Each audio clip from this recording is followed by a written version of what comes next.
if you feel like you can't quite be yourself around other people, or maybe you feel like, I wish I could only get out of my own way, or even I don't even know who I am anymore. If you have been dealing with, now on the outside, it may seem like this is a confidence issue, self-worth, self-esteem, but it's much, much deeper than that. This is actually not an identity crisis, but first of all, if this is how you feel, and you feel like maybe there's something wrong with you, or you compare yourself to other people all the time, or you feel weird or awkward, or you really feel like you can't be yourself around other people, please know there's nothing wrong with you.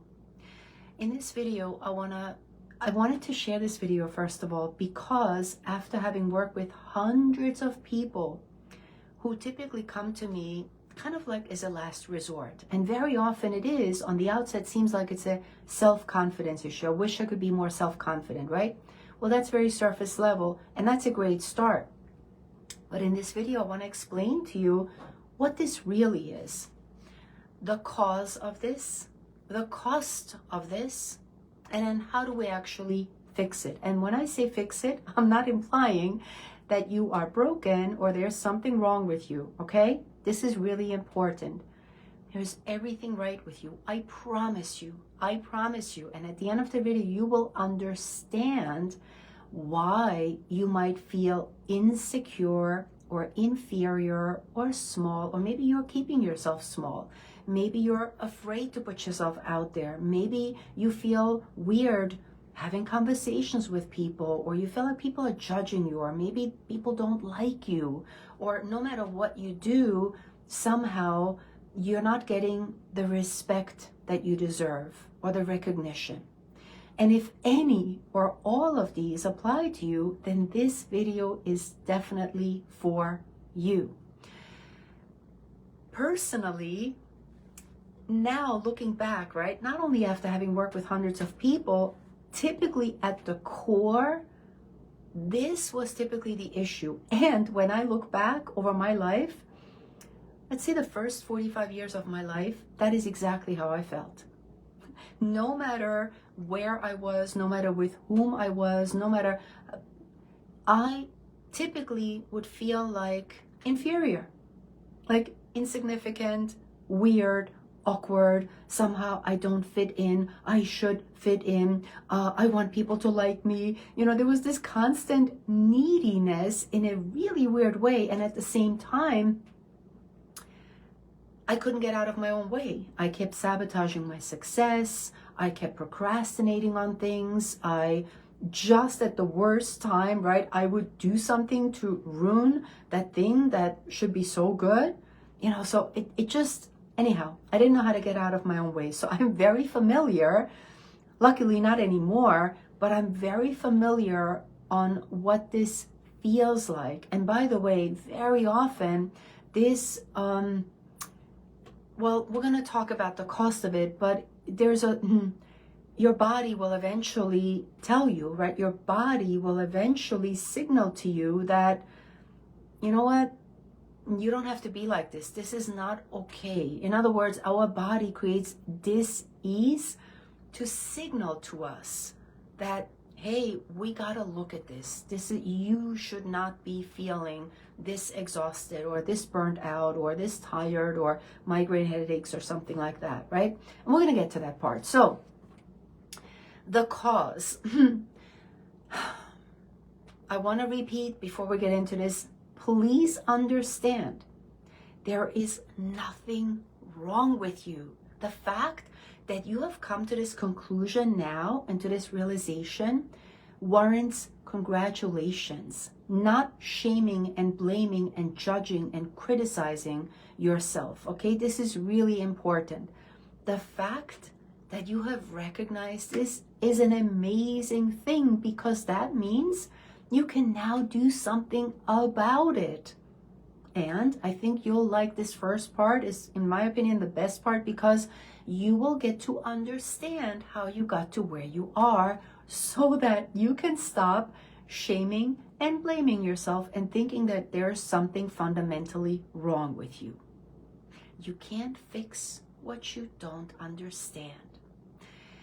You can't thrive in your life if you're stuck in survival mode.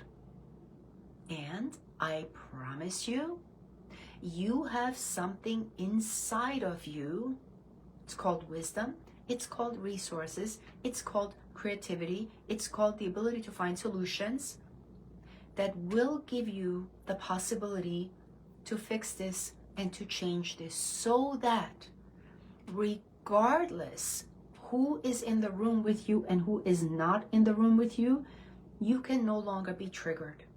You can no longer, no matter what happens around you, inside of you, you feel solid, you feel grounded, you feel centered, you feel secure, you feel comfortable, you feel confident, and most importantly, you feel at inner peace. You feel well. Which, on the flip side, what's amazing about that is you will have the ability to connect with people on a much deeper, much better, much more genuine level.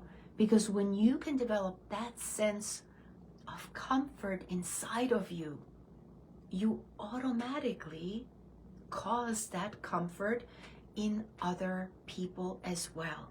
And now they feel comfortable in your presence. They feel good in your presence. There's a sense of warmth, a sense of security. And literally that's what you will eventually exude. And that's what really everybody wants, that deep connection. I'm okay, I'm amazing. People might not like me, they might judge me, no problem. People might reject me, it's okay. I might not get that raise, no problem, right? Where nothing, or at least very little things, can trigger you anymore. And only the things that you deem appropriate, should there be a chaos or some sort of an outbreak of, then obviously that warrants insecurity, fear, right? A little bit of what are we going to do, right? But this deep inner conflict that so many people experience, it's almost like a lack of self-worth, or a low self-esteem, little confidence. That's not okay.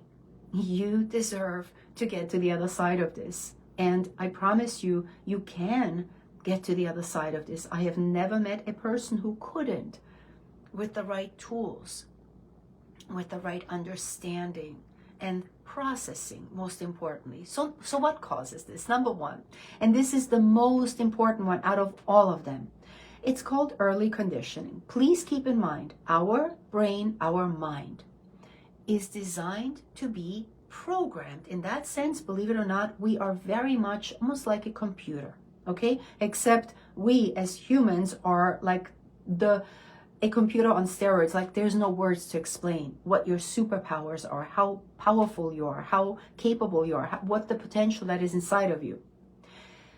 So that means when we are programmed, okay, let me go back.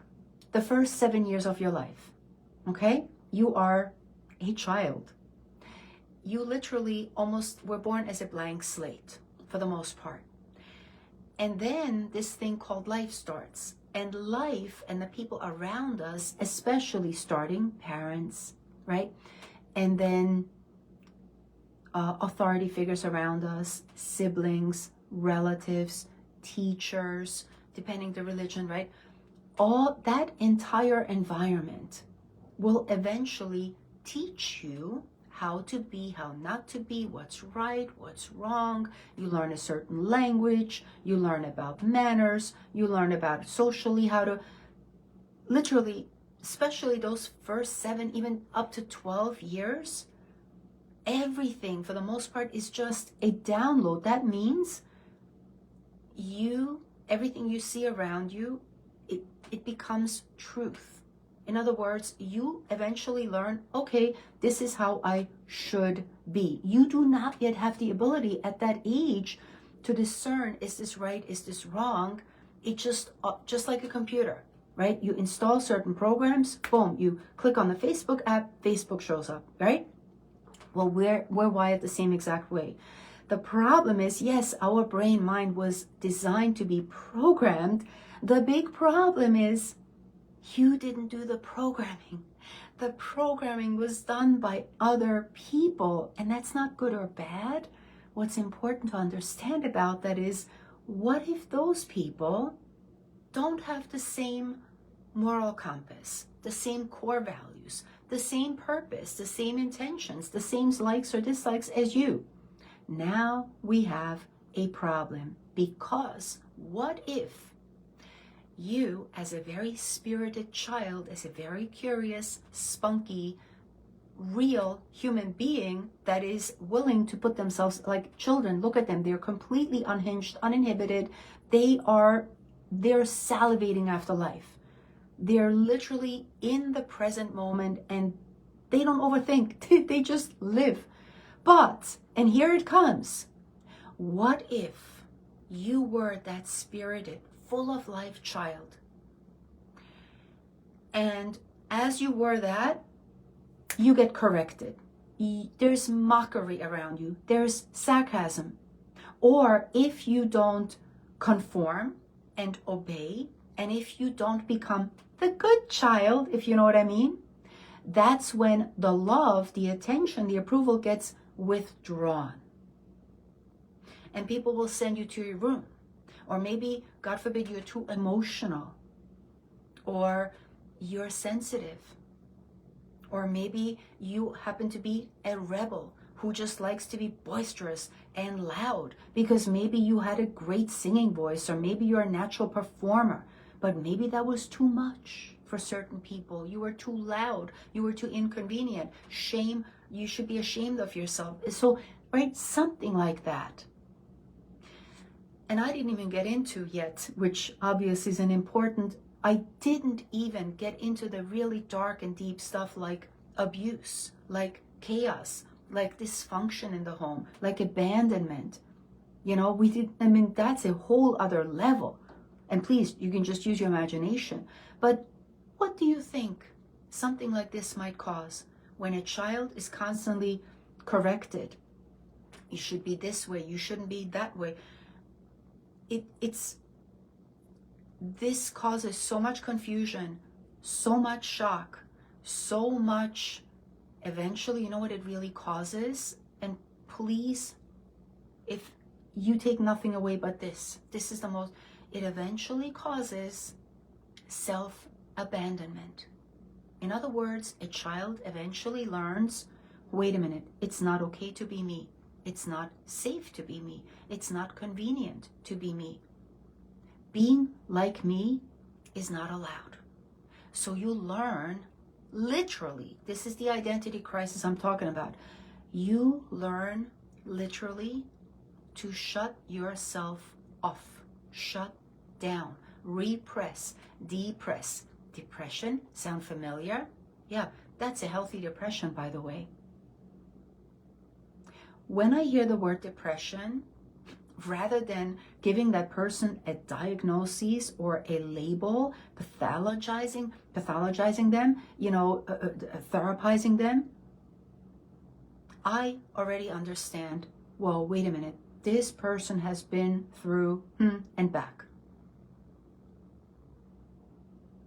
So then now this child gets into survival mode, learns how to tiptoe around, learns how to obviously people please, learns how to, oh, I should be like this to get approval. Oh, I should be like that for Aunt Sally. I should be like this for Uncle Billy. I need to be like this for my parents. When I go to school, I gotta be that way.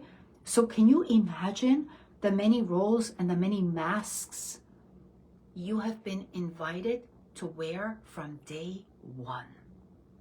And then you wonder, I don't even know who I am anymore. Well, how could you? How could you know who you are if you have been repeatedly told and taught that who you are isn't good enough, is wrong, you're not worthy of love, because that's not how, you see how this is what causes for people then to have a really difficult relationship with themselves, because this is what actually ultimately leads to a deep, deep shame that isn't even warranted, because eventually a child begins to believe, I am not good enough. I am not worthy of love. There is something wrong with me. I am the cause for my parents' divorce. Oh, it's my fault that my mom is in a depression. A child will typically find this is my fault. Because a child looks around, oh my goodness, my parents are fighting, must be my fault. It will personalize and internalize mostly everything. Obviously, as the child gets older, they then are able to discern, but the damage had already been done. Do you see? And look, for every person, this looks a little different. For some people, this is much more severe, where, gosh, what is the book title? It's an old book, Simone. No, multiple personalities. Well, again, these people, unfortunately, they get diagnosed as if there was something wrong with them, instead of actually just becoming curious about, like, hey, sit down, let's have a conversation. Tell me more. Tell me about your experience. Tell me, what was that like for you? What did you think?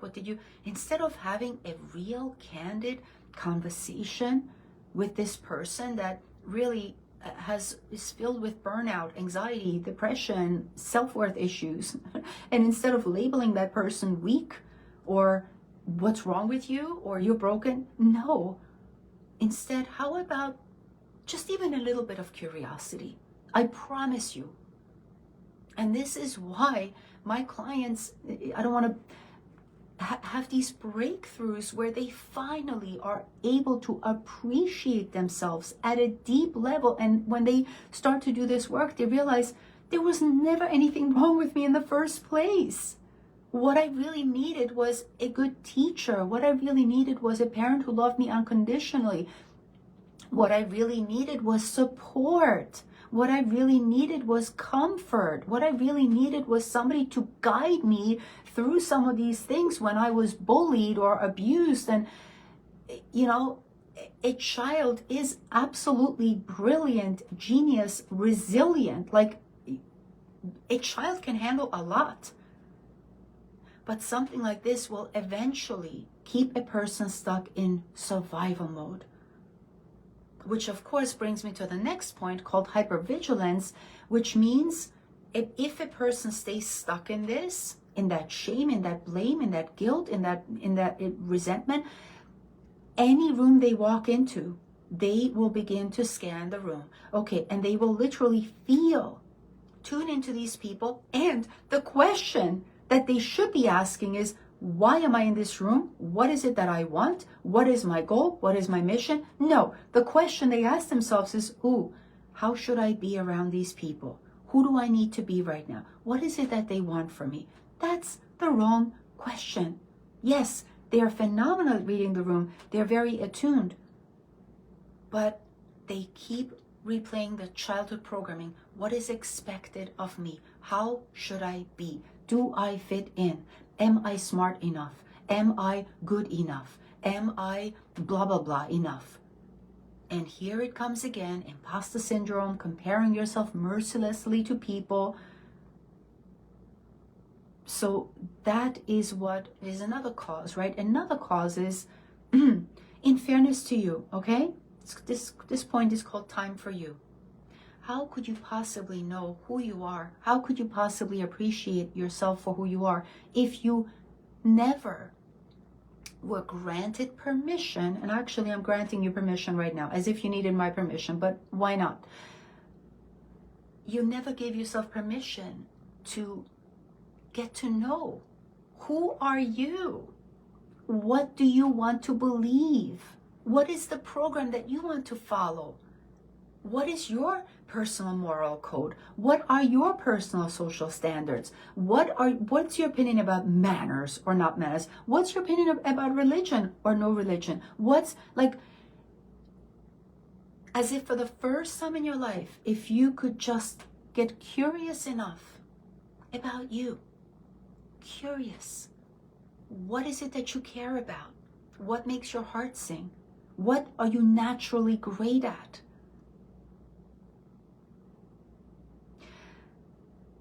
So how could you possibly feel comfortable around people inside of your own body, inside of your own mind, if you have never even given yourself the opportunity to ask, to have, it's called an inside job of, wait a minute, how about if I take time for me so that I get to know me? And by the way, in fairness to you, when you were a child, you couldn't do this. It was impossible because you constantly were in a state of performing, conforming, obeying. Like, this will drive somebody crazy. Okay, yes, we can call this trauma, but it really is post-traumatic stress disorder.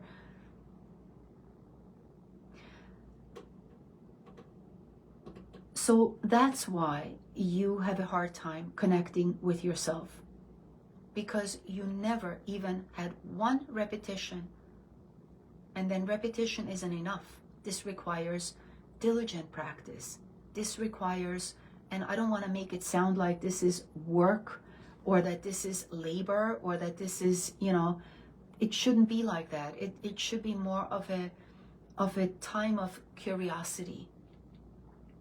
Hey, because as an adult, right, you now have the privilege, you now finally have the freedom to live life on your terms, conditions, standards, definitions of success, your terms of that. And for me, when I look back, for years, for decades, I had no goals. I didn't know what I wanted. Well, deep down I did. I had dreams, but it sounds so weird, but I realized I never gave myself permission to go after it, to actually have goals, because I didn't feel worthy. And if this makes no sense to you, I get it. This is so cringe. Again, I was so caught in fear and self-criticism, self-shame, self-abandonment, self-blame, self-inferior. I think the best way, like, I'm not permitted to have goals. I should just go along with everybody else. Whatever everybody else wants, I should just play that role. I should just be. So looking back at that, it was just like, oh, anyhow, so grateful that I got to wake up. So grateful that I got to understand that this is what was ultimately happening. So therefore, needless to say, I had no boundaries. I didn't know how to say no. There was a lot of resentment. We're just disconnected here. Yes, this is, again, what will cause a person on the outside, in the world out there. They will appear smiley and happy and going along with the program, right? What do I need to do here, right? But eventually on the inside, this will crush you. This will eat you up. This is like a corrosion, So really, because again, there's more self-abandonment. And ultimately, a person like that lives with a lot of shame. And that is literally the lowest emotion. That's the lowest vibrational energy you can live in. And so many people are stuck in this cycle. And that's why I wanted to do this video. Now, we talked about the cause of this. Let's talk about the cost. The cost isn't just discomfort. The cost is massive, radical, huge dissatisfaction, feeling lost, feeling empty, not being able to connect to other humans, right? And what's weird about this is that other people can sense that about us. So no wonder they're not giving us the respect or even the love that we deserve, because they don't feel safe around us. Why? Because I don't even feel safe inside of me. So it's like we exude that energy. So we can't blame other people. Oh, they should be nice to me. They should love me. They should respect me. Actually, no, it's the reverse. What can, so this has to happen from the inside out. I don't know how else to explain it, but because, right, you could be in a room full of people, but you still feel alone and you feel unseen. That's the cost of this. So the work has to start from inside of you.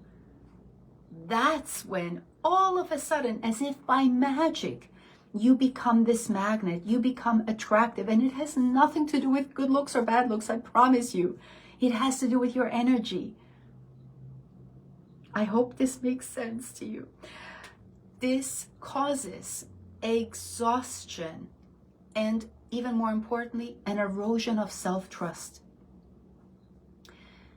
Speaking of self-trust, what I discovered as I was going through this process myself is that, you know, people talk about intuition and instinct and self-trust, right? Listening to that guidance system, to that voice, to just like, you can just feel when something is right.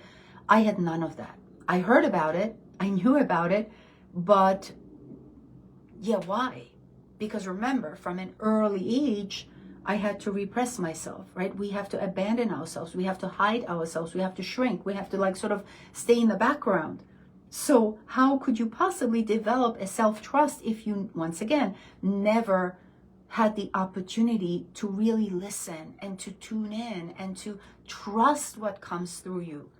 And of course, now on the other side, like first, I always go with, what does my body tell me? What does my instinct tell me? What is my, and I know that is always, always, always true. I'm not interested what the news tells me, what politicians tell me, what the doctor tells me, what the PhD tells me. I'm not interested in what the title blah, blah, blah tells me.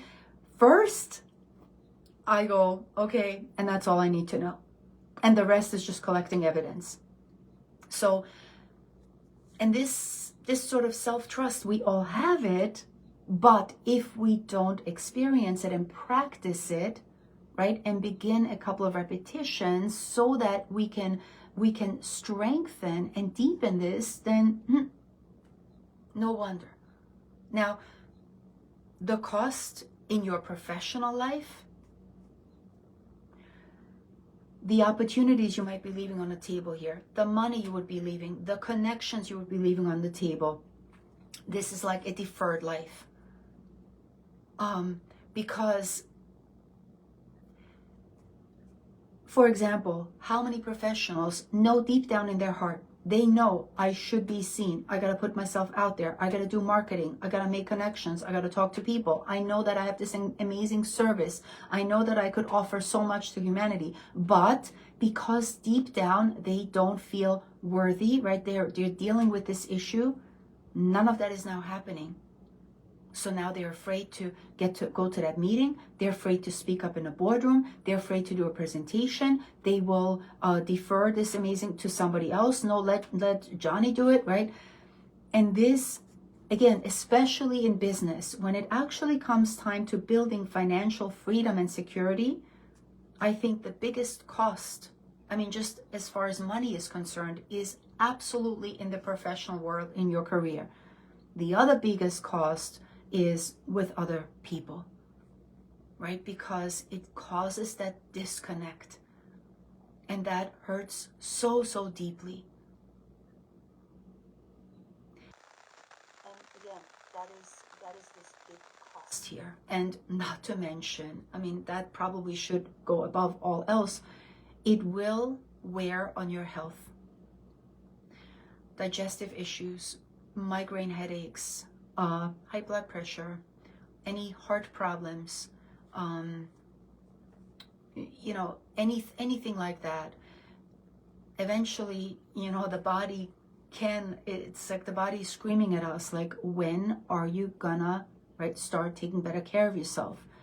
So, and then of course, on the flip side, you will automatically, you know, get into, what do you call it? You know, optimal body weight. It's almost like everything will eventually, naturally get into homeostasis. You will automatically want to work out more. You will automatically want to eat better. You will automatically want to take better care of yourself. It's no longer, oh, punish me, I go to the gym and I gotta, it's such an awful mentality when I see people out there that use working out as a punishment, as a, you know, sort of, really, it's like such self-betrayal and self-abuse. That's really what it is. But what it really is self-destruction, right? Which then, again, when it comes to a physical perspective, well, the person is eventually going to look for relief. And how is that happening? Well, typically drugs and drinking and who knows, right? All these other substances. And I'm not saying I'm against or for them. I'm just saying that when that's done to excess, that's self-destruction. So now we're rolling in the wrong direction. Make sense? So now the last point, how do we fix this? Now, obviously, I think it warrants saying that obviously this is not just a cute little surfeit, like Susan's going to give me some cute advice and I can give you some things to do that you can start right now. But in fairness to you, this requires your utmost attention. This requires work with a professional whom you trust. Needless to say, this is something I do with my clients all the time. I identify this very early on in our relationship so that we can fix this for once and for all. You know, so this requires deeper work, and I can't just do a video on that because this is a very personal, intimate, sacred experience that you get to have for yourself and with yourself, while somebody is there to hold your hand and guide you through some of these processes. High level though, if you want to begin to at least have something that you can get started with, is start with exposure of yourself, the real you, where the stakes are small. You know, start giving yourself permission to be you unapologetically and almost like dabble a little bit in it. Maybe it's starting a conversation with a perfect stranger in Starbucks that you'll never see again, right? Something like that. Or maybe checking out when you buy that sweater, but be yourself, right? Really give yourself, it's almost like the audacity to be yourself and see how it goes, right? Just test it out. See the feedback you get. And I promise you, chances are you're going to be delighted about the feedback you get. You're going to be pleasantly surprised. People are automatically and naturally going to gravitate toward that energy that you just exuded when you are the real you. So that's number one. Number two, I would highly recommend you spending more time by yourself where you sort of get to meander through life. Now, what does that mean? Like going for a walk in nature, listening to beautiful music, taking a shower longer than necessary, where you actually just get to like wallow in that shower.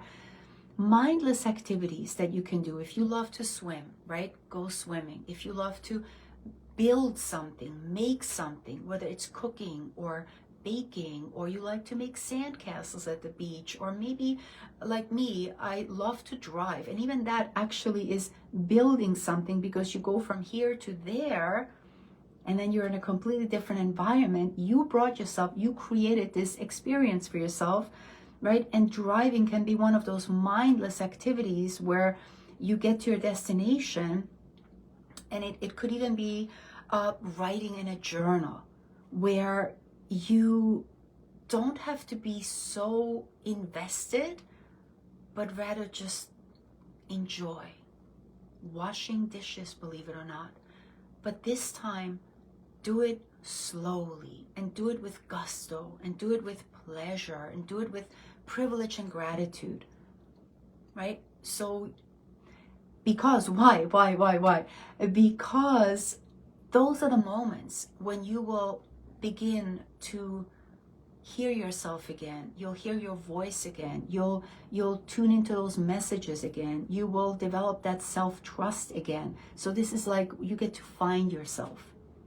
And this is, whether it's 2 minutes or 20 minutes or 2 hours, it's not about a time limit. It's about the quality, right? Right now, summertime, for me, I love to sit in my backyard. It's the most beautiful place in the world. Temperature's just right. Anyhow, right? So find a place where you feel just happy and grateful, right? And the last one is examine your fear. Examine, starting with, what is it that's really holding me back? For example, one of my clients said, when we dug into this, she said, well, it's almost like, oh my God, if people really knew who I am, I think they would be disgusted, or they would hate me, or I would be so ashamed of myself. So that was her deeply rooted fear. No surprise. Remember point one?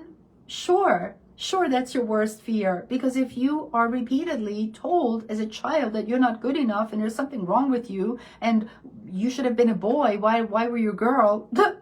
I mean, makes sense, right? This is just so distorted. This is so hurtful to us. So step 3 is really about redefining your self-worth and realize, what's the biggest fear about being you out there, fully exposed, fully seen, unapologetically, right? What might happen? Might you get rejected, judged? Sure, right? That's for another time.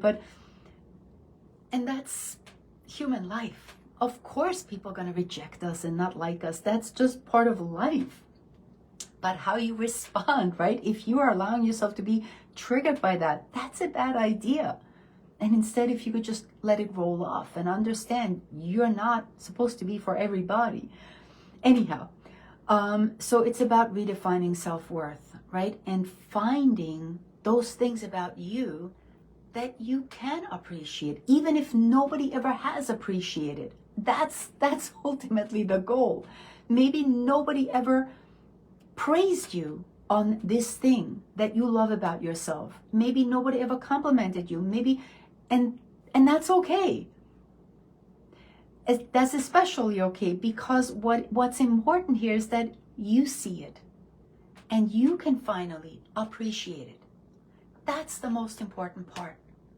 And that literally is sort of that first seed that you plant that will then grow into something bigger, into something better, into when you can eventually get to the place of becoming full of yourself. And I don't mean that in a pompous, arrogant, cocky way, like we should all have this big ego. No, I mean when you, as if for the first time in your life, can finally appreciate yourself and validate yourself and approve of yourself.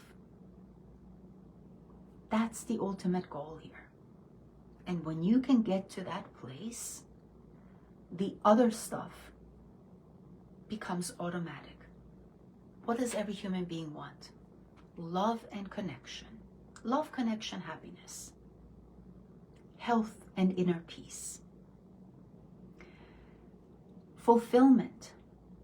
Career fulfillment, work fulfillment, purpose fulfillment, and spiritual connection. And of course, financial freedom and security. When you do this, those things that I just mentioned at the end will automatically, they will become the byproduct. They will become the side effect. They will become the tandem. It's like they will go together. And that is the ultimate bliss. Make sense? So I hope this whole video made sense to you. And if it didn't, actually both ways is great. If it did make sense, congratulations, because you have now realized, wait a minute, this is not just me. So many people experience this. It's not my fault. I'm not broken. But now you're aware. And if this video didn't resonate with you, well, that's also really good, because that means you already have come to the other side. So you have already probably done this work consciously, unconsciously. Either way is amazing. And obviously, if you have questions, please feel free to post below. I will answer everybody who writes to me. And yes, I do offer free consultation, so feel free to reach out and we'll have an amazing conversation, a life-changing conversation that obviously you already know the rest. I'll see you next time.